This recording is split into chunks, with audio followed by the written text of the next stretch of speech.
ఈ season IPL లో కొంతమంది ఇండియన్ ప్లేయర్స్ టీమ్స్ కి తలనొప్పి తెప్పించారు. అసలు తను ఎందుకు కొన్నాంరో బాబోయ్ అని టీమ్స్ ఇప్పుడు బాధపడుతున్నారు. అలాంటి ప్లేయర్స్ అందరినీ వదిలించుకోవాలి అని చూస్తున్నారు.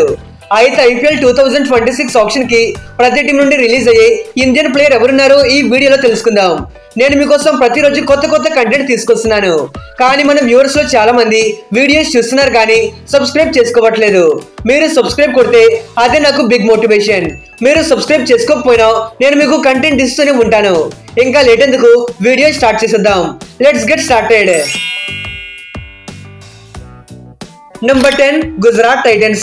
ఈసారి ఎలిమినేటర్ వరకు వెళ్లి తడాకా చూపించిన టైటన్స్ కి ప్లేయర్స్ విషయంలో పెద్ద ప్రాబ్లం ఏమీ లేదు. ఈ స్టార్ ప్లేయర్ పెద్ద పర్ఫార్మెన్స్ ఇవ్వలేకపోతున్నాడు అనే కన్సర్న్ అయితే లేదు. ఆల్మోస్ట్ ఎవరి స్టార్ ప్లేయర్ షేక్ ఆడించే పర్ఫార్మెన్స్ ఇచ్చాడు. సో మేబీ గుజరాత్ టీం చాలా తక్కువ మంది ప్లేయర్స్ ని మాత్రమే ఆప్షన్ కి రిలీజ్ చేయవచ్చు. దాంట్లో రిలీజ్ అయ్యే ఒక అణుముత్యమే మన ఇషాంత్ శర్మ. బేసిక్లీ తన ఒక బ్యాకప్ పేసర్ గా మాత్రమే తీసుకున్నారు. బట్ వీళ్ళ main bowler Rabada personal reasons కారణంగా పక్కెళ్ళిపోవడంతో అది శర్మకి షవర్మా దొరికినట్టయింది. లేక దొరికిన ఆ ఛాన్సెస్ ని ప్రాపర్ గా యూటిలైజ్ చేసుకున్నాడంటే అస్సలు లేదు. ఏకంగా 7 మ్యాచెస్ లో ఆడిపిస్తే దాంట్లో జస్ట్ 4 వికెట్స్ తీసుకున్నాడు. ఇక ఎకానమీ అయితే ఆకాశాన్ని తాకేసింది. ఏకంగా 11.18 తో బౌలింగ్ చేశాడు. ఇతను ఐపీఎల్ కెరియర్ లోనే ఇది worst bowling economy. Right no మీరు జీటీ పేస్ అటాక్ చూసుకుంటే వాళ్ళ దగ్గర సిరాజ్, ప్రసిద్ కృష్ణ, అర్షద్ ఖాన్ ఇలాంటి క్వాలిటీ ఇండియన్ పేసర్స్ అంతా ఉన్నారు. సో ఇషాంత్ టీమ్ లో ఉన్నా గానీ పెద్ద యూజ్ లేదు. లాస్ట్ ఆప్షన్ ఇతన్ని 75 లక్షలకి కొనుక్కున్నారు. ఆప్షన్ కి రిలీజ్ చేసి స్లాట్స్ ని పెంచుకోవాలి అని జీటీ చూస్తున్నారు. Number 9 Punjab Kings. రన్నర్ పైన వీళ్ళకి ప్రాబ్లం అనే పదమే తెలియదు. ఎందుకంటే వీళ్ళ దగ్గర ఉన్న ప్రతి ఒక్క ప్లేయర్ ఒక సూపర్ స్టారే. ఈ సీజన్ లో ఛాన్స్ ఇచ్చిన ప్రతి ఒక్క ప్లేయర్ కూడా అదరగొట్టేశాడు. అయితే పంజాబ్ పెద్ద ఇండియన్ ప్లేయర్స్ ఎవరిని రిలీజ్ చేయకపోవచ్చు. మరి వదులుకునే ఇండియన్ పెద్ద ప్లేయర్ ఎవరైనా ఉన్నారు అంటే అది సూర్యనాథ్ షిడ్గేనే. చాలా మందికి ఇతను ఎవరో కూడా తెలియకపోవచ్చు. బికాజ్ ఇతను పెద్ద స్టార్ ఏమీ కాదు. ఈ సీజన్ ఐపీఎల్ లోనే డెబ్యూ చేశాడు. కానీ ఇతనే పంజాబ్ రిలీజ్ చేసే పెద్ద ఇండియన్ ప్లేయర్. ఈ సీజన్ ఈ టీమ్ లో కాంపిటీషన్ ఎలా ఉందో మనం అందరం కూడా చూసాం. అలాంటిది ఇతనికి 5 మ్యాచెస్ లో ఛాన్స్ ఇచ్చారు. కానీ ఇతను కొట్టింది మాత్రం జస్ట్ 7 రన్సే. అంటే యావరేజ్ గా ఒక మ్యాచ్ లో 1 రన్ కొట్టాడు. అసలు ఎంతకంటే వరస్ట్ ఏమైనా ఉంటుందా? వాళ్ళకు బ్యాకప్ ఆప్షన్స్ ఉన్నాయి కాబట్టి సరిపోయింది. లేదంటే తన సీజన్ మొత్తం ఆడించుంటే ముందే అస్సాంకి వెళ్ళిపోయేవాళ్ళు. అయినా ఫెయిల్ అవుతున్నా 5 మ్యాచెస్ లో ఛాన్స్ ఎలా ఇచ్చారో అర్థం కావట్లేదు. ఎనీవే లాస్ట్ ఆప్షన్ అతన్ని 30 లక్షలకి కొనుక్కున్నారు. పర్ఫార్మెన్స్ లేనప్పుడు ఖచ్చితంగా వదిలేస్తారు. Number 8 Rajasthan Royals. ఈ టీం విషయంలో అస్సలు డౌట్స్ అక్కర్లేదు. ప్రజెంట్ వీళ్ళ కెప్టెన్ సంజు గురించి టాక్ అంతా. సంజు శాంసన్ ని రాజస్థాన్ వదిలేయడం కాదు, సంజు శాంసన్ ని నన్ను వదిలేయండ్రా బాబోయ్ అంటున్నాడు. అసలు వీళ్ళ మధ్య గొడవలు ఎలా స్టార్ట్ అయ్యాయి, వీళ్ళకి అదేంటి అని మాట్లాడుకుంటే లాస్ట్ సీజన్ తర్వాత నుండి వీళ్ళ మధ్య గొడవలు స్టార్ట్ అయ్యాయి. మరి సంజు జాస్ బట్లర్, యువి చహల్ వీళ్ళని రిటైన్ చేసుకోండి అని ఫ్రాంచైజ్ ని అడిగాడు. బట్ వాళ్ళు సంజు మాటలు అస్సలు పట్టించుకోలేదు. ధ్రువ్ జురెల్ అండ్ సిమ్రన్ హెట్మయర్ ఇలాంటి వాళ్ళని అవసరం లేకపోయినా హై ప్రైస్ కి రిటైన్ చేసుకున్నారు. ఈ సీజన్ లో వాళ్ళు ముంచేశారు. మరి దీన్ని పక్కన పెడితే టీమ్ లో సంజు ప్రయారిటీని తగ్గించి రియాన్ పరాగ్ ని పుష్ చేయడం ఎక్కువగా చేశారు. మీకు గుర్తుంటుంటే డీసీతో జరిగిన సూపర్ ఓవర్ మ్యాచ్ లో ఎవరిని బ్యాటింగ్ కి పంపించాలి, ఎవరిని ఆడిపోయాలి ఇలాంటి డిస్కషన్స్ లో team head coach, batting coach, Riyan Parag ఇలాంటి వాళ్ళంతా ఇన్వాల్వ్ అయినా అట్లీస్ట్ సంజు ఒపీనియన్ కూడా తీసుకోకుండా అతన్ని పక్కన పెట్టేశారు. ఇక్కడే అర్థమవుతుంది వీళ్ళు సంజుకి ఇచ్చే విలువ ఏంటో అనేది. ఎంతకాలం మాత్రం నా టీం అని నడిపిస్తే వాళ్ళు మాత్రం పట్టించుకోవట్లేదు. సంజు అయితే ఆర్ఆర్ మేనేజ్మెంట్ పైన చాలా వరకు అన్హ్యాపీగా ఉన్నాడు. నేను వెళ్ళిపోతున్నాను వదిలేయండి అని ఆల్రెడీ ఫ్రాంచైజ్ కి కూడా చెప్పేశాడు. ఎప్పటికీ ఆర్ఆర్ తో చాలా టీం స్ట్రేట్ డీల్ కోసం మాట్లాడుతున్నారు. డీల్ సెట్ అయితే ఏదో టీం కి వెళ్ళిపోతాడు. ఇన్ కేసు అవ్వకపోతే పక్కా ఆప్షన్ కి వస్తాడు. Number 7 Lucknow super Giants. పాపం వీళ్ళు ఎంతో నమ్మకంతో మయాంక్ యాదవ్ ని 11 కోట్లకి రిటైన్ చేసుకున్నారు. మరి లక్నో లక్కు బాలేదు, లేదంటే మయాంక్ లక్కు బాలేదేమో గానీ సీజన్ స్టార్ట్ అవ్వక ముందే ఇంజురీ కారణంగా మిస్ అయ్యాడు. వీళ్ళకి తెలుసు మయాంక్ టీమ్ లో ఉంటే ఎంత ఇంపాక్ట్ చూపిస్తాడు అనేది. ఇతను లేకపోవడం, మోసన్ ఖాన్ కూడా మిస్ అవ్వడం ఇలాంటి ఇంపార్టెంట్ పేసర్స్ ఎవరు లేకపోవడంతో ఈసారి వీళ్ళ పేసర్ టాక్ పీస్ అయిపోయింది. మయాంక్ ఇంజురీ అవ్వడం ఇది కొత్త ఏమీ కాదు. లాస్ట్ ఇయర్ అతని డెబ్యూ సీజన్ నుండి అతనికి కన్సిస్టెంట్ గా ఇంజురీస్ అవుతూనే ఉన్నాయి. అతను ఆడిన మ్యాచెస్ కంటే ఇతనికైనా ఇంజురీస్ ఎక్కువ. ఏకంగా 150+ రెగ్యులర్ స్పీడ్ తో బౌలింగ్ చేస్తుంటాడు కాబట్టి ఆ లెవెల్లో ఇంజురీస్ జరుగుతుంటాయి. సో ఇతనైతే ఒక ఇంజురీ ప్రోన్. నెక్స్ట్ సీజన్ అయినా ఫుల్లీ ఫిట్ గా ఆడతాడు అని గ్యారంటీ కూడా ఇవ్వలేం. ఆల్రెడీ ఎల్ఎస్జీ దగ్గర శార్దుల్ ఠాకూర్, ఆవిష్ ఖాన్, మోషన్ ఖాన్ అండ్ ప్రిన్స్ యాదవ్ లాంటి చాలా మంచి క్వాలిటీ పేసర్స్ అయితే ఉన్నారు.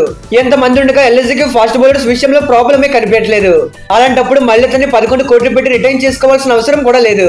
అదే అమౌంట్ ఉంటే వాళ్ళకి కావాల్సిన పొజిషన్లు క్వాలిటీ ప్లేయర్స్ ని కొనుక్కోవచ్చు కాబట్టి మయాంక్ కి టాటా చెప్పేస్తారేమో అనుకుంటున్నా. Number 6 Delhi Capitals. ఈ సీజన్ ఫస్ట్ హాఫ్ లో వీళ్ళ పర్ఫార్మెన్స్ చూస్తే కప్పు పట్టుకెళ్ళిపోతారేమో అనే లెవెల్లో ఆడారు. కానీ సెకండ్ హాఫ్ లో ఏమైందో కానీ పాత ఢిల్లీ బయటకు వచ్చింది. మొత్తానికి కప్పు కొడతారు అనుకున్న వీళ్ళు కనీసం టాప్ 4 లో కూడా క్వాలిఫై అవ్వలేకపోయారు. పర్ఫార్మెన్స్ వైజ్ గా ఆఫ్ కోర్స్ కొంతమంది ప్లేయర్స్ వీళ్ళకి అడ్డెక్ తెప్పించారు. వాళ్ళని ఎలానో వదిలేస్తారు.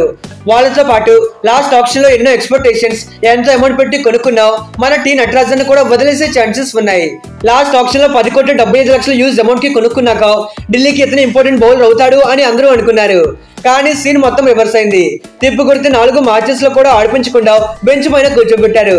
దీని గురించి డీసీ కోచ్ అడిగితే 11 కోట్లు పెట్టి అతన్ని మేము ఎందుకు బెంచ్ పైన కూర్చోబెట్టుకుంటాం, నటరాజన్ ఫుల్లీ ఫిట్ గా లేకపోవడం, throughout this season injury concern ఉండడంతో అతన్ని ఆడిపించలేదు అని చెప్పారు. బేసిక్లీ నటరాజన్ అంటేనే అతనితో ఎక్కువగా ఇంజురీ ప్రాబ్లమ్స్ ఉంటాయి. ఇన్ కేసు నెక్స్ట్ సీజన్ లో అతను ఫుల్లీ ఫిట్నెస్ తో లేకపోతే డీసీ రిటైన్ చేసుకోవడం కష్టమే. పోనీ బ్యాకప్ గా పెట్టుకుందామన్నా 1-2 11 కోట్లు కొనుక్కున్నారు. సో ఛాన్సే లేదు. మేబీ ఆప్షన్ కి వస్తాడేమో అనిపిస్తుంది. మీరేమనుకుంటున్నారు మరి? Number 5 Calcutta night riders. మిగతా అన్ని టీమ్స్ విషయంలో మీకు డౌట్స్ ఉండొచ్చు, కానీ నాకు తెలిసి ఈ టీం విషయంలో మాత్రం మీకు డౌటే ఉండదు. ఎందుకంటే వీళ్ళు రిలీజ్ చేసే ప్లేయర్ మరెవరో కాదు, మన వెంకటేష్ అయ్యర్. రీసెంట్ టైమ్స్ లో కేకేఆర్ కంటే ఇతనే ఎక్కువ ఫేమస్ అవుతున్నాడు. ఆర్సీబీ ట్రేడ్ చేసుకుంటారని, ఎస్ఆర్ఎస్ ట్రేడ్ చేసుకుంటారని ఇలా స్పెక్యులేషన్స్ వైరస్ లో మొత్తం స్ప్రెడ్ చేస్తూనే ఉన్నారు. ఎనీవే లాస్ట్ ఆప్షన్ లో కేకేఆర్ 23,75,00,000 రికార్డ్ బ్రేకింగ్ అమౌంట్ కి ఇతన్ని కొనుక్కున్నారు. ఈ ఒక్క సీజన్ తో ఆయర్ లైఫ్ సెట్ చేద్దాం అనుకున్నారేమో కానీ కెప్టెన్ ని కూడా వదిలేసి ఇతను వెంటపడ్డారు. ఆ ప్రైస్ ట్యాగ్ ఒక్కసారి హెవీగా పెరిగిపోవడం కారణంగా ఇతని పర్ఫార్మెన్స్ ఒక్కసారి హెవీగా పడిపోయింది. 11 మ్యాచెస్ ఆడి ఓన్లీ 142 రన్స్ మాత్రమే స్కోర్ చేశాడు. ఒక కెప్టెన్ కి పట్టవలసిన అమౌంట్ ఇతనికి పెట్టి మొత్తం స్పాయిల్ చేసుకుని సర్వం వాళ్ళకి వాళ్ళు ముంచేసుకున్నారు. ఇప్పుడు వాళ్ళ కళ్ళు తెరుచుకున్నట్టున్నాయి. ఈ ప్లేయర్ మాకు వద్దురా బాబోయ్ అనే రేంజ్ లో ఎంత వీలైతే అంత తొందరగా వదిలేయాలి అని చూస్తున్నారు. మరి 24 కోట్లు అంటే చిన్న విషయం ఏమీ కాదు. ఆ అమౌంట్ పెడితే చాలా మంచి క్వాలిటీ ప్లేయర్స్ వస్తారు. మళ్ళీ వెంకీ అయ్యర్ని బై చేస్తారా లేదా అనేది పక్కన పెడితే ఇతన్ని ఆప్షన్ కి వదిలేయడం 200% కన్ఫర్మ్ గా కనిపిస్తుంది. Number 4 Mumbai Indians.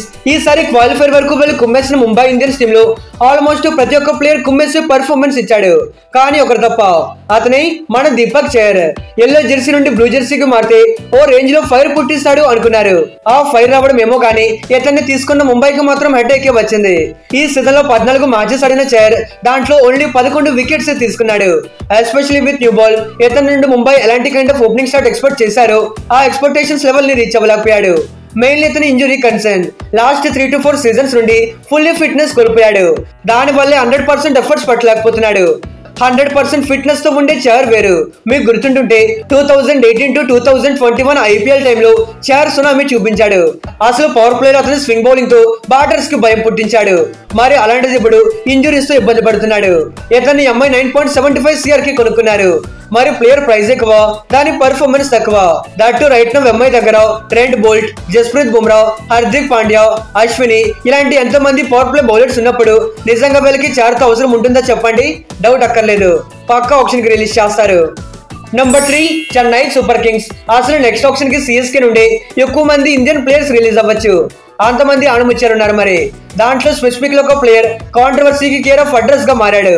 అతని మన అశ్విన్ బాయ్. ఇతని పర్ఫార్మెన్స్ తోనే కాదు, నోట్ దురద వల్ల కూడా సిఎస్కే టీం ని రోడ్డు మీదకి ఇచ్చేశాడు. రీసెంట్లీ డెవిల్ డూప్లెసిస్ ని సిఎస్కే తెరవానికి ఎక్కువ అమౌంట్ ఇచ్చి తెచ్చుకున్నారు అని బోల్డ్ కామెంట్ చేశాడు. ఈ విషయం పైన ఆల్రెడీ నేను ఒక వీడియో చేశాను. ఎవరైనా చూడని వాళ్ళు ఉంటే ఒకసారి చెక్ చేయండి. ఈ విషయం ఐపీఎల్ గవర్నింగ్ కౌన్సిల్ వరకు వెళ్లి సిఎస్కే కి గట్టి క్లాసిక్ పీకారు. మరి మన అశ్విన్ బ్రో కొత్త సిరీస్ స్టార్ట్ చేశాడేమో కానీ ఇలాంటి ఎవరికి చెప్పని తెరవెనక విషయాల్ని యూట్యూబ్ లో చెప్పేస్తున్నాడు. ఇలాంటి విషయాలపైన సిఎస్కే ఎప్పటికీ ఇతను పైన ఊగిపోతున్నారు. అదే అతని తీరు పైన సిఎస్కే మేనేజ్మెంట్ మండిపోతున్నారు. ఇది ఎలా ఉండగా లాస్ట్ ఆప్షన్ లో మనోడే కదని సిఎస్కే 9,75,00,000 కొనుక్కుంటే నిండా ముంచేశాడు. 9 మ్యాచెస్ లో ఓన్లీ 7 వికెట్స్ తీసుకున్నాడు. దట్టు అశ్విన్ ఒకప్పుడు ఉన్నంత ఎఫెక్టివ్ గా ఇప్పుడు బౌలింగ్ చేయలేకపోతున్నాడు. మోర్ ఓవర్ అతన్ని ఎప్పటి నుండో వదిలేసే ఆలోచనలో సిఎస్కే ఉన్నారు. వాళ్ళ దగ్గర ఆల్రెడీ నూర్ అహ్మద్, రవీంద్ర జడేజా లాంటి క్వాలిటీ స్పిన్నర్స్ ఉన్నారు కాబట్టి అశ్విన్ వెళ్ళిపోయిన వాళ్ళకి పెద్ద ప్రాబ్లం అయితే లేదు. దానికి తోడు అశ్విన్ బాయ్ కూడా నన్ను వదిలేస్తే నేను వెళ్ళిపోతా అంటున్నాడు. డౌట్ అక్కర్లేదు, బాయ్ ఆప్షన్ కి వచ్చేస్తాడు. Number 2 Sunrisers Hyderabad. ఈ సీజన్ ఐపీఎల్ లో మన వాళ్ళు బౌలింగ్ లో బాల్ తో పడడానికి మెయిన్ రీజన్ ఏదైనా ఉంది అంటే అది డెఫినెట్లీ మహమ్మద్ షమి పర్ఫార్మెన్స్. ఇతన్ని లాస్ట్ ఆప్షన్ లో కొనుక్కున్నప్పుడు అసలు 10 కోట్లకి ఎంత మంచి బై చేశారో అని ఫ్యాన్స్ అందరూ ముచ్చట పడిపోయారు, ఇన్క్లూడింగ్ నేను కూడా. ఈ సీజన్ లో షమి ఎస్ఆర్ఎస్ బౌలింగ్ ని టాప్ లేపేసేటట్టు ఎక్కడికో తీసుకెళ్తాడు అని ఫ్యాన్స్ అనుకుంటే ఇతను వేసే బౌలింగ్ కి నిజంగానే బాల్స్ ఎక్కడికో స్టాండ్స్ లోకి వెళ్ళిపడ్డాయి. మరి షమి బౌలింగ్ లో అంత ఘోరంగా కొట్టారు. 9 మ్యాచెస్ లో ఓన్లీ 6 వికెట్స్ మాత్రమే తీసుకున్నాడు. అసలు బౌలింగ్ ఎకానమీ అయితే మామూలుగా లేదు. ఏకంగా 11.23 అయితే ఉంది. దీన్ని బట్టి అర్థమవుతుంది మన షమి బాయ్ని అవతల బ్యాటర్స్ ఎలా షేకారించారో అనేది. అయితే ఈసారి ఇతను ఫెయిల్ అవ్వడానికి మేజర్ గా కొన్ని రీజన్స్ ఉన్నాయి. మెయిన్లీ ఫుల్లీ ఫిట్నెస్ లెవెల్స్ లేకపోవడం. ఈ సీజన్ లో షమి 100% ఫుల్లీ ఫిట్ గా కనిపించలేదు. అలానే సర్జరీ చేసుకున్న చాలా గ్యాప్ తర్వాత క్రికెట్ ఆడాడు. దాంట్లోనూ T20 క్రికెట్ ఆడలేదు. డైరెక్ట్ గా ఐపీఎల్ ఆడడంతో ఆ రిజం అనేది లేకుండా పోయింది. ఈ రీజన్స్ అన్ని కారణంగా అతని లెవెల్ కి తగ్గ పర్ఫార్మెన్స్ ఇవ్వలేకపోయాడు. ఎస్ఆర్ చేతన్ని ఆప్షన్ కి రిలీజ్ చేసి బెటర్ బౌలింగ్ ఆప్షన్స్ కోసం చూస్తారు. ఇన్ కేస్ ఆప్షన్ వాళ్ళకి క్వాలిటీ బౌలింగ్ ఆప్షన్స్ దొరకకపోతే షమి కొంత లో అమౌంట్ కి దొరికితే మళ్ళీ కొనడానికి వెళ్ళొచ్చు. అదర్వైజ్ ఇప్పుడైతే ఆప్షన్ కి వదిలేస్తారు. Number 1 royal Challengers Bengaluru. ఈసారి కప్పు గెలిచేశారు కాబట్టి ఆర్సీబీ ఫ్యాన్స్ కి ఈ రిటెన్షన్ పైన పెద్ద టెన్షన్ ఏమీ లేదు. ఈవెన్ ఒక సెటిల్డ్ టీం ఉంది కాబట్టి రిటెన్షన్ విషయంలో ఆర్సీబీ మేనేజ్మెంట్ కి కూడా పెద్ద ప్రాబ్లం అయితే లేదు. ప్లేయర్ రిటెన్షన్ ముందు రోజు లిస్ట్ రెడీ చేసుకున్నా సరిపోద్ది. అలా ఉంది వీళ్ళ సిచ్యువేషన్. అయితే last time 6.5 CR expensive price కి కొనుక్కున్న రసిక్ దర్తో వీళ్ళకి పెద్ద పని పడలేదు. అతనికి 2 మ్యాచెస్ లో ఆడడానికి ఛాన్స్ దొరికింది. దాంట్లో పెద్ద ఇంపాక్ట్ ఏమీ చూపించలేకపోయాడు. Moreover RCB playing fall fully fit గా కనిపిస్తుంది. ఇతన్ని రిటైన్ చేసుకున్న బ్యాకప్ ఆప్షన్ గా మాత్రమే ఉంటాడు. అంత అమౌంట్ పెట్టి బ్యాకప్ గా పెట్టుకోవాల్సిన అవసరం లేదేమో అనిపిస్తుంది. అదే అతన్ని వదులుకుంటే ఆ వచ్చిన అమౌంట్ తో ఆప్షన్ లో ఆర్సీబీ కాస్త బెటర్ బ్యాకప్ ప్లేయర్స్ నైనా కొనుక్కోవచ్చు. లేదంటే ఆ అమౌంట్ తో ఒక స్టార్ ప్లేయర్ అయినా కొనుక్కోవచ్చు. లేదు ఇతన్ని కొనుక్కోవాలన్నా మళ్ళీ కొంత లో అమౌంట్ కి దొరికిస్తాడు. నాకైతే సలాం కి ఆర్సీబీ సలాం కొట్టి ఆప్షన్ కి పంపించేస్తారు అనుకుంటున్నా. మరి మీరేమనుకుంటున్నారు? సలాం ని రిటైన్ చేసుకుంటే మంచిదా లేదంటే రిలీజ్ చేస్తే మంచిదా? Let me know in the comments. ఇక ఇది గైస్ ఇవాల్టి వీడియో. ఇలాంటి ఐపీఎల్ టాప్ లెవెల్స్ కంటెంట్ కోసం మన ఛానల్ ని సబ్స్క్రైబ్ చేసుకోండి. Okay friends, by, thanks for watching.